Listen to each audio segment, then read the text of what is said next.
എത്ര നേരമായി ഞാൻ കാത്തു നിൽക്കുന്നു. നിങ്ങൾക്ക് വല്ല സ്നേഹമുണ്ടോ മനുഷ്യനോട്? ചൂടിലാണല്ലോ രാധ. ഇത്തിരി ചൂടാ. ഈ പൗരുഷം കാണുമ്പോൾ ചൂടാവാൻ തോന്നുന്നുണ്ടോ? അതെ, ഈ ജോലി വേഗം നിർത്തിക്കോ, അല്ലെങ്കിൽ ഞങ്ങളുടെ സ്റ്റാറ്റസിനെ ബാധിക്കും. അതൊക്കെ എനിക്ക് മാന്യമായൊരു തൊഴിലുണ്ട്. അതിൽ നിന്ന് കിട്ടുന്ന തുച്ഛമായ വരുമാനം കൊണ്ടാണ് ഞാൻ എൻ്റെ കുടുംബം പോറ്റുന്നത്. ഈ ചായ വെക്കുന്നതാണോ മാന്യമായ ജോലി? ഇത് പണ്ട് പറഞ്ഞിരുന്നില്ലല്ലോ നീ. പക്ഷെ ഞങ്ങളുടെ സ്റ്റാറ്റസ് ഇല്ലേ, സ്റ്റാറ്റസ് നോക്കണ്ടേ? ആരാണ് ഈ എന്നെ തടയുന്നത്? നമ്മളെ തടയുന്നത് ആരാണ്?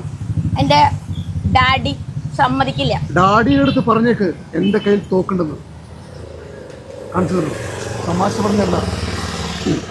ഈ തോക്ക് കൊണ്ട് എന്തിനു കൊള്ളാം? വെറുതെ വെടിവെക്കാനല്ലേ കൊള്ളുള്ളൂ.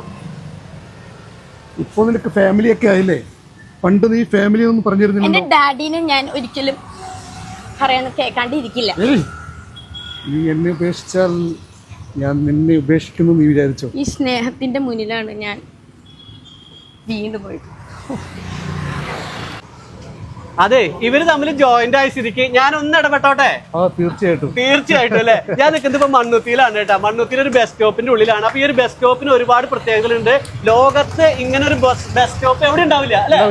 അതായത് നമ്മളെയൊക്കെ വിട്ടുപോയ മഹാനടൻ ജയന്റെ എത്രാമത്തെ 86ാമത്തെ ബർത്ത്ഡേ ആണ് ഈ 25-ാം തീയതി വീഡിയോ പോസ്റ്റ് ചെയ്യുന്ന ദിവസം. അപ്പൊ എനിക്ക് തോന്നുന്നു ഇത് കണ്ട അദ്ദേഹത്തിന്റെ ഡാങ്കട് കാണിച്ച് അദ്ദേഹത്തിന്റെ ഒരുപാട് സിനിമകളുടെ പോസ്റ്ററാണ് ഈ കാണുന്നത്. ആദ്യത്തെ സിനിമ ഏതായിരുന്നു? ആദ്യത്തെ സിനിമ ശാപമോക്ഷം.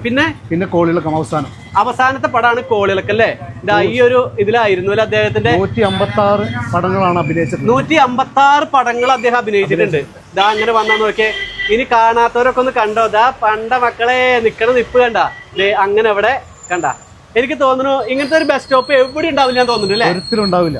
അതെ, കൊല്ലം തേവള്ളി ഓലയിൽ കണ്ട അദ്ദേഹത്തിന്റെ ഫുൾ ഹിസ്റ്ററി എല്ലാ ചരിത്രമുണ്ട്. അത് തന്നെയല്ല നോക്കിയത് 100ാമത്തെ ദിവസം കളിച്ച പടാണ് ശക്തി അല്ലെ. കണ്ട ആ ശക്തി എന്ന് പറയുന്ന സിനിമയുടെ അതേപോലെ ഒരു പോസ്റ്റർ വെച്ചിട്ടുണ്ട്. മീൻ മൂർഖൻ തുടങ്ങിയിട്ട് അന്ന് കാലത്തെ സൂപ്പർ സ്റ്റാർ തന്നെയാണ് അല്ലെ അദ്ദേഹം. ഇന്നുണ്ടായിരുന്നെങ്കിൽ ഇവിടെ ഒരുപാട് ആൾക്കാരാണ് നിൽക്കുന്നത് ആ ഒരു കാഴ്ച കാണാൻ വേണ്ടിട്ട് തന്നെ കേട്ടോ. അതേ കണ്ട ഹെലികോപ്റ്ററിൽ അന്ന് സംഭവിച്ച ഒരു ഇതിന്റെ അല്ലെ, അപകടത്തിന്റെ അല്ലെ. അപ്പൊ നിങ്ങൾ തമ്മിൽ എങ്ങനെ കണ്ടുമുട്ടിയേ? നമ്മൾ കണ്ടത് ഫേസ്ബുക്കിലൂടെയാണ്. അതെ, അപ്പൊ ശരിക്ക് സീമ ജയഭാരതി ആണോ എന്നുള്ളത് നാട്ടുകാർ പറയട്ടെ അല്ലെ. നന്ദുവാണ്.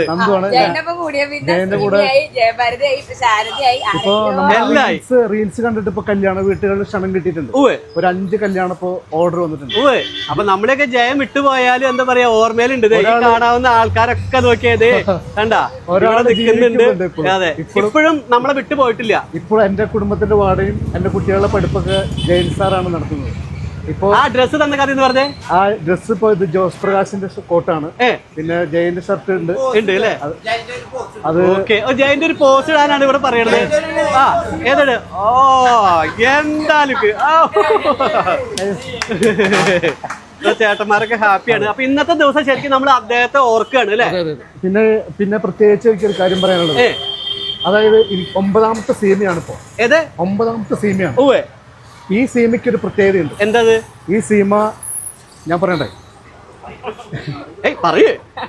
ലിവർ ഡൊണേഷൻ ചെയ്തിട്ടുള്ള ഒരു ആർക്ക് വേണ്ടി? ഒരു ഫാമിലി ഫ്രണ്ട്.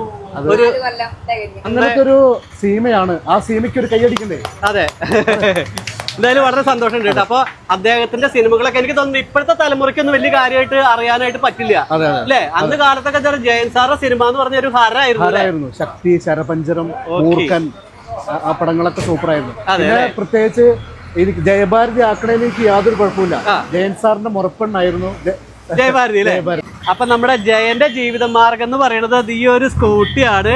അപ്പൊ അദ്ദേഹം ദാ ഇങ്ങനെ ഇതൊക്കെ പൊക്കി പിടിച്ച് ഇങ്ങനെ കൊണ്ടുവരുന്ന നോക്കി അടിപൊളി ജയന്മാരാണുള്ളത് അല്ലേ. ജയന്മാരെന്ന് പറഞ്ഞിട്ട് ജയൻ ഞാനാണ്, അഷ്റഫ് ജയനാണ്. ഇത് ശരിക്കും ജയനെ പോലും വെല്ലുന്ന ഒരു മേക്ക് ഓവർ തന്നെയാണ് കേട്ടോ.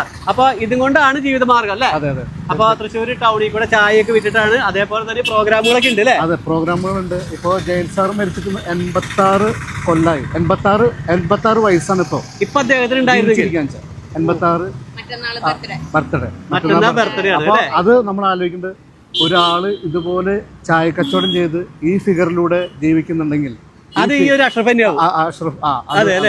അപ്പൊ ഒരുപാട് ആളുകൾ ഉണ്ട് കേട്ടോ, ഇദ്ദേഹത്തെ കൊണ്ട് ജീവിക്കുന്ന ഒരുപാട് ആൾക്കാരുണ്ട്. അവരൊക്കെ ഇങ്ങനെ നമ്മള് വഴിയെ പരിചയപ്പെടുത്താം അല്ലേ? അതെ അതെ, വഴിയെ പരിചയപ്പെടുത്താം. എന്തായാലും ശാരദ ഇപ്പൊ ശാരദയായ നേരത്തെ സീമി ആയിരുന്നു, ജയഭാരതി ആയിരുന്നു, മാറിക്കൊണ്ടിരിക്കും. അതെ, കമന്റ്സ് വായിക്കുമ്പോഴേ അതിൽ ശാരദ, സീമ, ജയഭാരതി, ജഗതി. തൃശ്ശൂർ പാലക്കാട് റൂട്ടിൽ പോകുന്ന ആൾക്കാർ നിർബന്ധമായിട്ട് മണ്ണുത്തി ബൈപ്പാസിൽ വന്ന് ഈ ഒരു ബസ് സ്റ്റോപ്പ് കണ്ടിട്ട് പോകണം. അതെ അതെ, ബസ് സ്റ്റോപ്പ് കണ്ടിട്ട് പോകണം. അവിടെ ആ ബസ് സ്റ്റോപ്പിന്റെ ഉള്ളില് ജയൻ സാർ എന്താണോ ഏതാണോ എങ്ങനെയാണെന്നുള്ള ഫുൾ ആയിട്ടുള്ള ഹിസ്റ്ററി ഉണ്ട് അല്ലെ? ഇത്രയും മഹാനായ നടൻ മലയാള സിനിമയിലില്ല, ഇനി വരാനും പോകുന്നില്ല. ആ സിംഹാസനം ഒഴിഞ്ഞു കിടക്കുകയാണ്.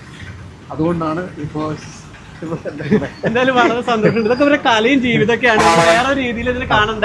ഇവരുടെ ഉപജീവന മാർഗം ഉണ്ട്. അപ്പൊ എന്തായാലും അദ്ദേഹത്തെ ഒന്നുകൂടി ഓർത്തുകൊണ്ട് ഈ വീഡിയോ അവസാനിപ്പിക്കാം. അതെ, താങ്ക് യു. ഓക്കെ, ഇതേപോലുള്ള നല്ല വീഡിയോ ആയിട്ട് വരുന്നതായിരിക്കും. ബർത്ത്ഡേ ആശംസകൾ, ഹാപ്പി ബർത്ത്ഡേ ആശംസകൾ. Thank you.